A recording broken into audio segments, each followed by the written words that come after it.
અબડાસા તાલુકાના શ્રી પશ્ચિમ કચ્છ ખાદી ગ્રામ ઉદ્યોગ સંઘ કોઠારા ખાતે તાલુકા કક્ષાનો રવિ કૃષિ મહોત્સવ યોજાયો।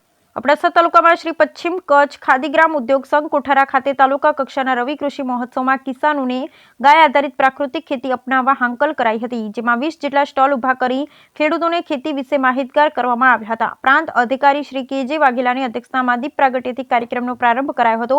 આ પ્રસંગે શ્રી પી.કે. પટેલ સાહેબ, નાયબ ખેતી નિયામક વિભાગ ભુજ, મામલતદાર શ્રી, તાલુકા વિકાસ અધિકારી કારોબારી ચેરમેન શ્રી જયદેવસિંહ જાડેજા, જિલ્લા પંચાયત સદસ્ય પરસોત્તમભાઈ મારવાડા, તાલુકા પંચાયત સદસ્ય શાંતાબેન પટેલ, દાદાભાઈ જત, વૈજ્ઞાનિક શ્રીઓ, વેટરનરી ઓફિસર, ખેતીવાડી અધિકારી શ્રી, આત્મવિસ્તરણ અધિકારી શ્રી, સરપંચ શ્રી, ગ્રામ સેવક શ્રીઓ અને બોડી સંખ્યામાં ખેડૂત ભાઈઓ અને બહેનોએ ભાગ લીધો હતો। આ કાર્યક્રમ ખેતીવાડી, બાગાયત, આઈસીડીએસ, યુનિવર્સિટી, પશુપાલન જેવા સરકારી વિભાગ સાથે સહકારી અને પ્રાઇવેટ કંપનીઓના સ્ટોલ પ્રદર્શન અર્થે ગોઠવવામાં આવ્યા હતા। શ્રી પી.કે. પટેલ, નાયબ ખેતી નિયામક વિભાગ દ્વારા ખાતર અને બિયારણ વિશે માર્ગદર્શન આપવામાં આવ્યું હતું। ડોક્ટર કરણસિંહ ચૌહાણ, વૈજ્ઞાનિક શ્રી દ્વારા ખેડૂતોને ખેતી વિશે માર્ગદર્શન આપવામાં આવ્યું હતું। ડોક્ટર કિરણસિંહ રાજપૂત દ્વારા પશુપાલન વિશે માર્ગદર્શન આપવામાં આવ્યું હતું। શ્રી નિલેશભાઈ પારઘી દ્વારા પ્રાકૃતિક ખેતી વિશે માહિતી આપવામાં આવી હતી। શ્રી ભાવેશભાઈ પટેલ, અધિકારી ખેતી દ્વારા ખેતીવાડીની યોજનાકીય માહિતી, પીએમ કિસાન યોજના અને ફાર્મર રજિસ્ટ્રી અંગે માર્ગદર્શન આપવામાં આવ્યું હતું।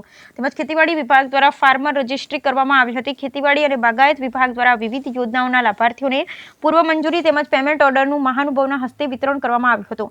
રમેશભાઈ પટેલ, કિસાન મોરચાના પ્રતિનિધિએ પ્રાકૃતિક ખેતી વિશે ખેડૂતોને માર્ગદર્શન આપ્યું હતું। આત્મા પ્રોજેક્ટ દ્વારા બપોર પછી ખેડૂતોને પ્રાકૃતિક ખેતીના મોડલ ફાર્મ લઘારામ હરજી પટેલ અરજણપરની મુલાકાત લીધી હતી। મદદનીશ ખેતી નિયામક શ્રી મયુરભાઈ પટેલ દ્વારા કાર્યક્રમનું આયોજન કરવામાં આવ્યું હતું અને આભાર વિધિ ભાવેશભાઈ પટેલ, વિસ્તરણ અધિકારી શ્રી, ખેતી વિભાગ દ્વારા કરવામાં આવી હતી। Bureau report Rameshbhai Bhanushali.